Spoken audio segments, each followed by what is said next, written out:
Selamat sore. Sekarang sudah bukan lagi siang menjelang sore, ini sudah sore. Semoga adik-adik dan teman-teman semua sehat selalu, tersenyum selalu, dan belajar selalu. Nah, kali ini videonya sudah bagian akhir dari pelajaran kita, topik kita mengenai bank, yaitu bagian-bagian bank. Nah, bagian-bagian bank adalah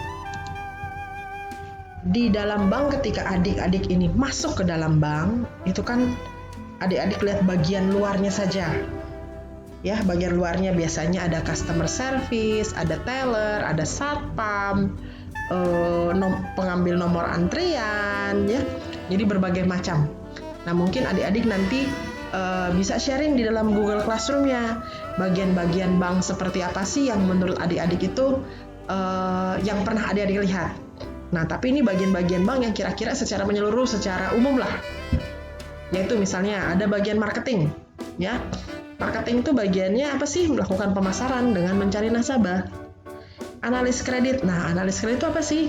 Ini menganalisa penerima pinjaman.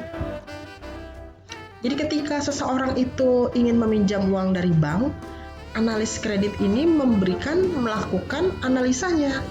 Apakah orang ini bankable, atau artinya bisa nggak diberikan pinjaman?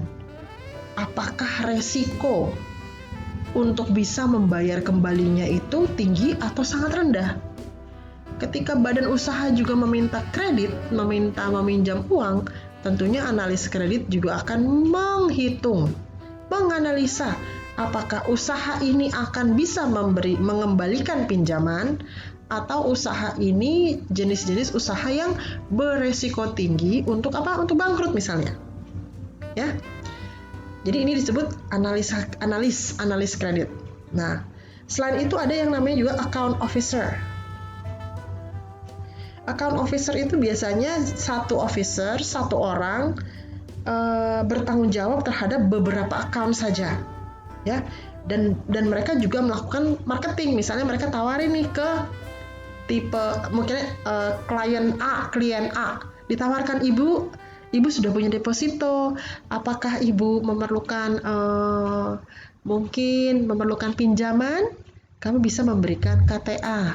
Nah, KTA ini adalah kredit tanpa agunan. Seperti tadi kan salah satu kriteria kredit memerlukan jaminan.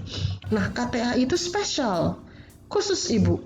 Jadi KTA itu pemberian kredit tanpa jaminan. Nah, biasanya kalau KTA seperti ini, bunganya mungkin lebih tinggi karena kan tanpa jaminan, resikonya lebih tinggi ya. Nah, jadi account officer itu memang mereka itu hanya bertanggung jawab pada account-account tertentu. Nah, ada lagi bagian sales officer atau sales executive. Ini pada dasarnya mengerjakan pekerjaan marketing, tetapi mungkin namanya aja berbeda ya. Ada yang namanya lagi customer service. Nah, customer service itu yang biasanya mungkin ketika kita pertama kali ke bank, itu langsung ada yang namanya customer service.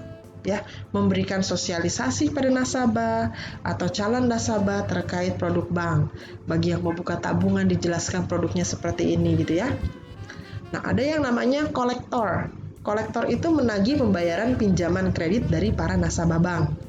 Ini biasanya disebutnya debt collector ya. Debt itu hutang, kolektor itu penagih. Nah, satu lagi bagianlah segmen operasional. Macam-macam di posisi bank. Nah, segmen operasional ini mendukung sisi bisnis bank, menjalankan proses transaksi supaya berjalan lancar sesuai dengan aturan dan sistem yang ada. Misalnya teller, kalau kita kan sebutnya teller gitu ya. Kalau misalnya adik-adik atau teman-teman ke bank mau menyetorkan uang, mau ngambil, kan pasti teller sudah siap untuk melayani Anda, untuk mengoperasikan tabungan Anda. Nah, ini juga melayani nasabah teller ya. Back office apa sih? Biasanya kan kalau Anda mau menyetor uang atau ingin mengambil uang, selalu ada di belakang teller tuh selalu ada kayak kantor gitu ya, yang bisa keluar masuk, dan tellernya kadang suka masuk ke sana lagi kalau mungkin ada transaksi-transaksi yang membutuhkan persetujuan supervisornya. Jadi di back office itu dia melakukan pengecekan dan memastikan transaksi yang dilakukan oleh teller sudah benar. Ya. Nah, satu lagi bagian operasional itu general affair. Nah, general affair ini menguruskan ya bangunan bank, bersih, mesti kinclong, mesti merepresentasikan bank tersebut. Misalnya bank A itu warnanya merah, ya sudah harus di make sure bahwa membawa warna merah mungkin di kursinya atau di mana. Jadi itu semua general affair, GA sebutnya ya. Ada yang mengurus absensi karyawan, semuanya lah pokoknya itu general. Satu lagi adalah yang menghandle operasional itu teller, back office, general affairs. Satu lagi admin kredit. Ini membuat surat, menginventarisir data nasabah, sampai mengoperasikan data jaminan nasabah. Bukan mengoperasikan, merapikan. Ya. Lalu ada juga apa? Cleaning service, security, driver, ekspedisi atau messenger. Ya, jadi ini semua adalah operasional bank yang setiap hari mengoperasikan kegiatan bank. Ya, security biasanya kan petugas keamanan bank. Tapi jika Anda pergi ke bank, security yang modern itu apa sih? Mereka menyapa dengan gaya seperti yang bank itu mau.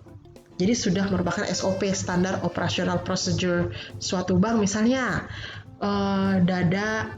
tangan di depan dada, lalu menunduk. Selamat pagi Pak, selamat pagi Bu. Bahkan security guard mulai dari kita masuk itu langsung security guard-nya menyapa. Jadi ini merupakan suatu operasional bank yang memang warnanya bank tersebut. Ya. Nah, dari 3 video ini hanya ada jenis-jenis perbankan, produk-produk bank. Saya berharap adik-adik dan teman-teman belajar sesuatu mengenai sistem perbankan dan produk perbankan yang dapat kita gunakan. Silakan bertanya melalui Google Classroom jika ada yang mungkin adik-adik merasa kurang mengerti. Satu hal yang saya mau ingatkan, produk perbankan yang kita miliki harus dikelola dengan baik. Tanpa pengelolaan yang tepat, produk perbankan dapat menjadi masalah. Mungkin adik-adik pernah dengar, banyak orang dikejar-kejar oleh debt collector. Banyak orang yang kelibet hutang oleh bank. Ya, jadi atau kartu kreditnya maksimum dan tidak sanggup bayar. Terutama itu sih untuk konsumen yang konsumen pribadi yang mau punya kartu kredit, biasanya seperti itu. Jadi butuh pengontrolan diri dan paham sekali resiko dari semua produk perbankan dan keuntungan yang akan didapat. Jadi pilihlah produk perbankan yang diinginkan dan diperlukan dan akan memberikan benefit, keuntungan kepada adik-adik dan teman-teman. Demikian topik perbankan, topik bank dan transaksi perbankan yang sudah saya presentasikan dan saya siapkan. Saya berharap kita semua belajar dari kuliah ini. Adik-adik silahkan bertanya dan ditunggu di Google Classroom. Jika adik-adik memberikan komentar di YouTube pun tidak ada masalah. Terima kasih, saya berterima kasih atas perhatiannya.